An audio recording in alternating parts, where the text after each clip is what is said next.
Hai warga YouTube, balik lagi ke channel Seshuni. Terima kasih udah mau mampir ke channel Seshuni ya. Makasih udah subscribe.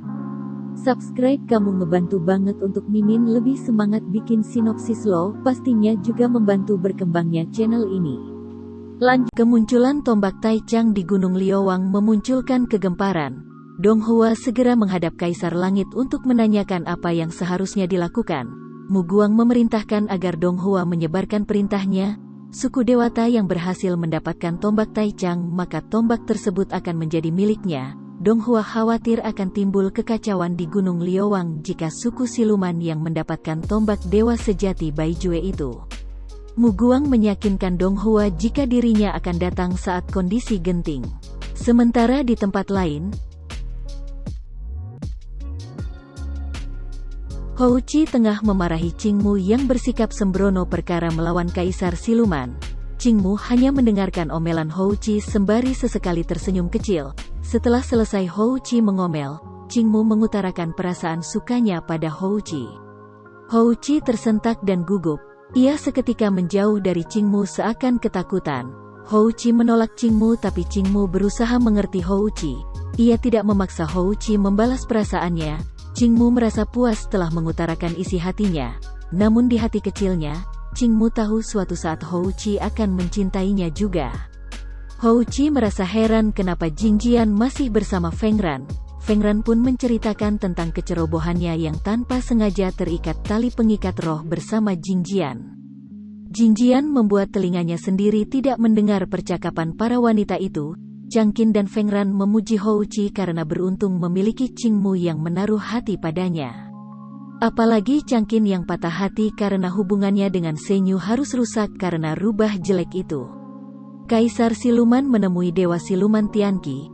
Ia bingung kenapa Tianqi ingin melakukan perdamaian dengan suku Dewata, apalagi Wu Huan adalah penyebab Yuemi meninggal juga selama ini memicu perselisihan antara suku Dewata dan suku Siluman.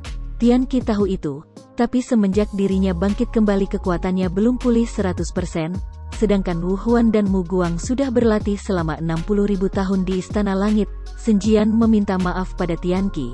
Kalau bukan karena Tianqi merelakan kekuatannya untuk membuat bulan ungu demi mendukung pelatihan suku siluman, maka dewa sejati Tianqi akan sanggup mengalahkan suku Dewata. Perihal kemunculan tombak Taicang, Tianqi ingin agar Senjian memanfaatkan kesempatan berunding dengan Kaisar Langit sebagai waktu untuk merebut tombak Taicang. Jika tombak Taicang jatuh ke tangan suku Dewata, maka itu akan membuat suku Dewata mendapatkan keuntungan. Mengalihkan kekepoan Hou Qi tentang yang terjadi antara Feng Ran dan Jing Jian, Feng Ran mengatakan ada kemungkinan Boksuan muncul di Gunung Liowang. Feng Ran ingat Hou Qi pernah mengatakan kalau kekuatan Boksuan adalah api. Kemunculan kilin di Gunung Liowang mungkin saja Boksuan. Untuk mencari tahu kebenarannya, Hou Qi berniat pergi ke sana sementara ia meminta Feng Ran menemui Kaisar Langit untuk membuka ikatan tali pengikat roh. Ia juga menyarankan Qing Mu untuk memulihkan kekuatannya di alam siluman lebih dulu. Qing Mu yang segera muncul langsung menolak usul Hou Qi tersebut. Ia memaksa ikut Hou Qi ke Gunung Liowang untuk mencari Boksuan. Terjadi perdebatan. Qing Mu meminta Jing Jian untuk membelanya. Feng Ran merasa alasan Qing Mu benar. Ada baiknya Hou Qi pergi bersama Qing Mu. Namun Hou Qi yang sudah mulai jatuh cinta pada Dewata Beihai itu berusaha menjelaskan pada Feng Ran dengan cara yang membuat Feng Ran tidak mencurigai perasaannya. Jing Jian yang menguping pembicaraan kedua gadis itu ketahuan dan diancam akan dipotong tangannya oleh Feng Ran. Di dalam, Jing Jian memarahi Qing Mu karena idenya lah untuk menguping membuatnya dimarahi Feng Ran. Jing Jian meminta ganti 10 kendi arak es Beihai. Qing Mu menjelaskan jika dirinya sudah punya takdir bersama Hou Qi sejak lama. Jing Jian menertawakan Qing Mu, tapi Qing Mu menjelaskan Hou Qi bisa melihat makam pedang di Gunung Liowang sementara Jing Jian tidak melihatnya, padahal waktu itu ia bersama Qing Mu tapi hanya Qing Mu yang melihatnya. Qing Mu juga menunjukkan gelang milik Hou Qi yang sama persis dengan gelang miliknya. Ia yakin gelang itu dibuat oleh orang yang sama. Melihat sahabatnya di mabuk asmara, Jing Jian bersedia membantu Qing Mu. Jing Jian menyarankan agar mereka berempat bersama ke Gunung Liowang. Mengingat Kaisar Langit juga sering ke Gunung Liowang, jadi lebih aman jika mereka berangkat bersama. Hou Qi pun menyerah. Akhirnya mereka berempat pergi bersama. Sesampainya mereka di Gunung Liowang, Jingjian sudah mendapat pesan dari ayahnya kalau dirinya sudah ada di kediaman Deis. Jadi Jingjian menyarankan mereka berpisah sementara. Houqi menolak berjalan bersama Qingmu karena tidak ingin dimusuhi seluruh gadis di alam dewata. Qingmu bertekad untuk mengumumkan pada semua orang di 3 alam kalau dirinya hanya mencintai Houqi. Qingmu mempunyai ide supaya Houqi tidak dikenali Jingzhou. Ia menyihir Houqi menjadi kodok. Houqi marah.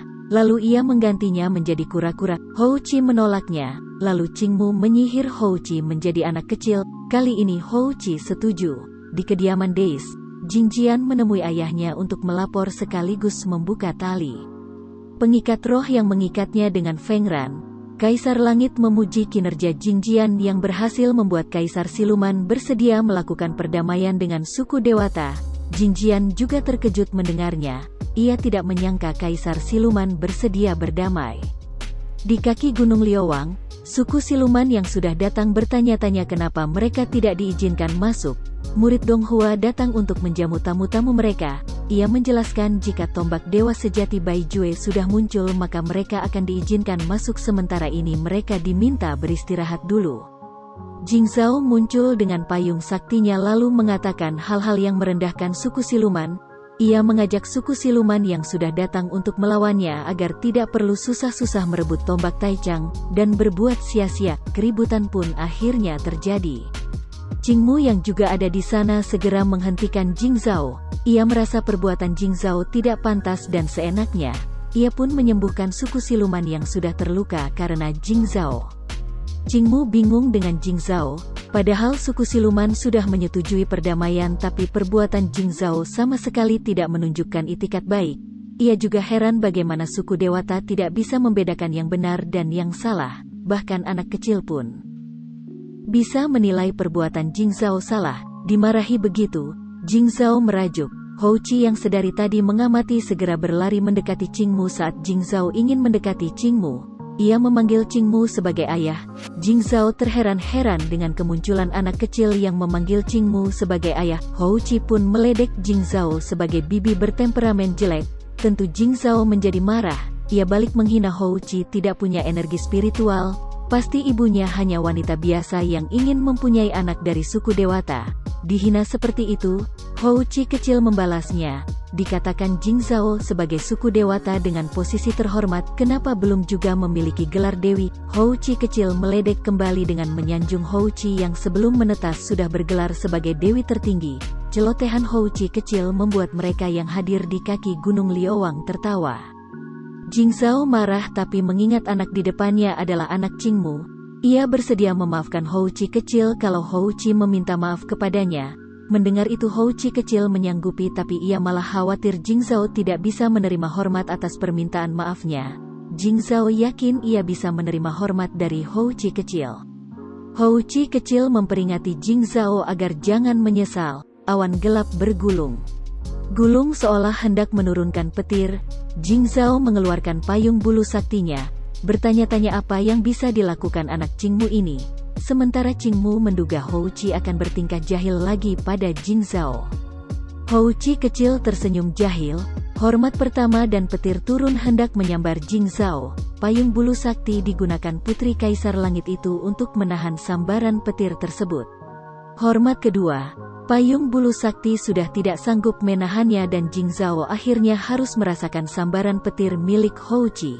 Jingzhou yang murka menanyakan pada Houqi kecil siapa dia sebenarnya. Jingzhou pun sadar kalau anak kecil di depannya ini adalah Houqi.